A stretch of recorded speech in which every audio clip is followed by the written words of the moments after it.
As we go into the first round of Karelia and Ant against Enya Proxy. See what both the teams are going to be spawning in. Got Nishi in the IPM1 going B, same as Gogik. Flauberg, Egocentrist, and Neofel spawning on the bottom. Flauberg on the bottom as well. Neofel's spawning WZ305. Was going head on with Zedrox. Oh, they trade. Trading. Cascade against Kiev. And they trade as well. So it's an even trade. Neofel's and Killer still in their AAs. I would say Neofel's kind of a scarier AA if you know how to aim it. The proxy fuse shells in this are pretty nuts. Let's see what the teams are going to do. Gogik is going to go the safe way. Nishi is going to go the quick way to the B capture point. It's going to be, on the cap quicker. The IPM1 is Type 90. What would you say is the fastest vehicle here? The IPM1 or the Type 90? The Type 90. Type 90 is like unbelievably fast compared to everything else. All the Abrams, apart from the like original M1, have a limited transmission. I think the Leopard 2K is also like a little bit faster than the Type 90, but I would always bank on the Type 90 being faster. It can handle terrain a bit better. Yeah. Although Nishi did take the faster way. That kind of was not great for Gogik, but still fine. Was not backing up Nishi. It's like Zedrox is actually going the B57 and Kiev in the H1F. Against WZ, it's actually, I would say against the Gepard you have a better time in the H1F, in the B57. But we'll see. Ooh. Was almost had a shot on Gogik.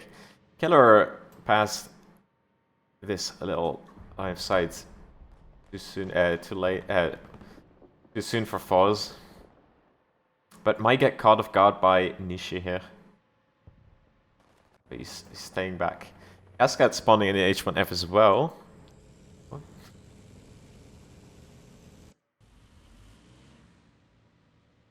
The annoying thing for Flowerberg is that he doesn't have thermals, so Egocentrist can abuse that fact and use the ESS, which you can see through with thermals, but not with the normal sight, of course. Flowerberg is in a difficult situation, basically being held down by Nishi and Ego.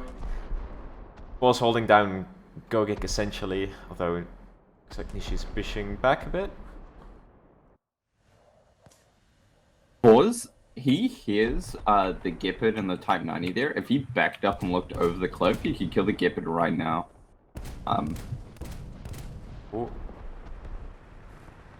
Zedrox is gonna look for some really, really long-range bombs. Basically making Neofel's move. See if he gets it. He took a lot of bombs to bomb Neofel's there. And he misses. It's a very difficult bomb though. Cascade getting Kiev here. Yeah, he does. But they trade pretty much. I would say that's a worthwhile trade, to be honest. Yeah. And Neofel's is crit Xerox in the engine. I mean, it's a massive turret. It's pretty hard to miss a B57. So, yeah, there you go. Force might take the fact that Gogik is now basically occupied with Nishi and push Killer, although we've seen Killer do some pretty crazy stuff in the Gepard and kill a lot of people with it. The Force doesn't get the one shot on him, he might be boned. He's trying to go for it. There is going to be backing up.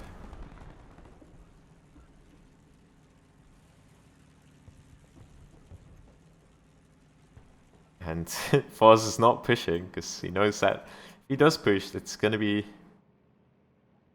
not the best thing ever. Actually, is going to push. He misses. Ooh. Gonna be reloaded soon. And he does take it out.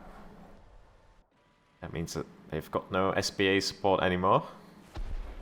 Although... Oh, Kiev's already out fully. Damn. Lauberg now pushing onto Egocentrist. The WZ can actually cover him here. And here he goes. Takes out the barrel. Lauberg still has a 20 mil though.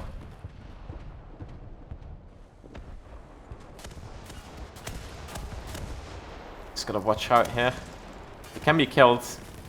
So can Neufels, but he survives, and Egocentrist survives and kills the Leopard 2K.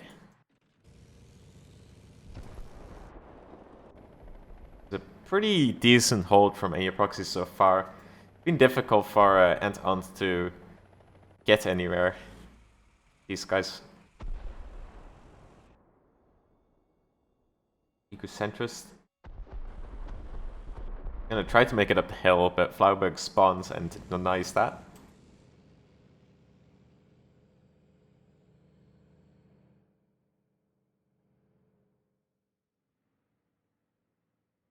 Very difficult situation. Zedrox back into the airfields. Cascade is going for some 80 gem kills with the H1F. Has clearly been listening to the stream because he's pulled up on the cliff and he's trying to hunt down this Leopard 2A4 now.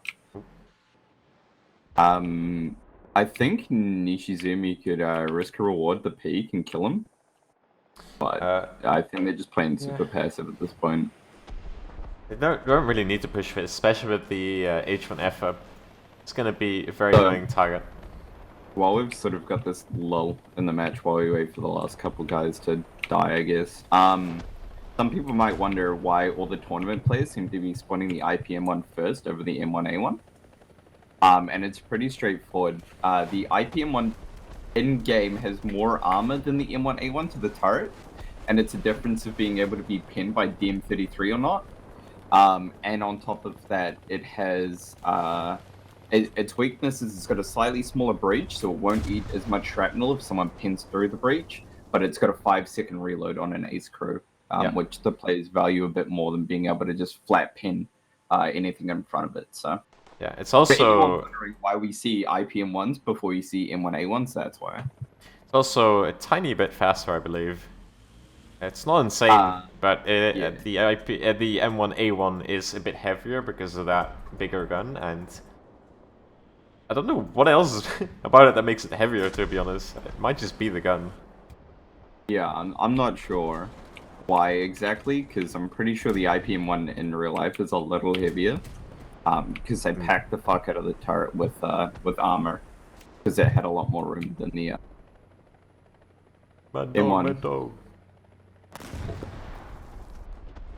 And Proxy taking a very firm stance against Entente for the first round.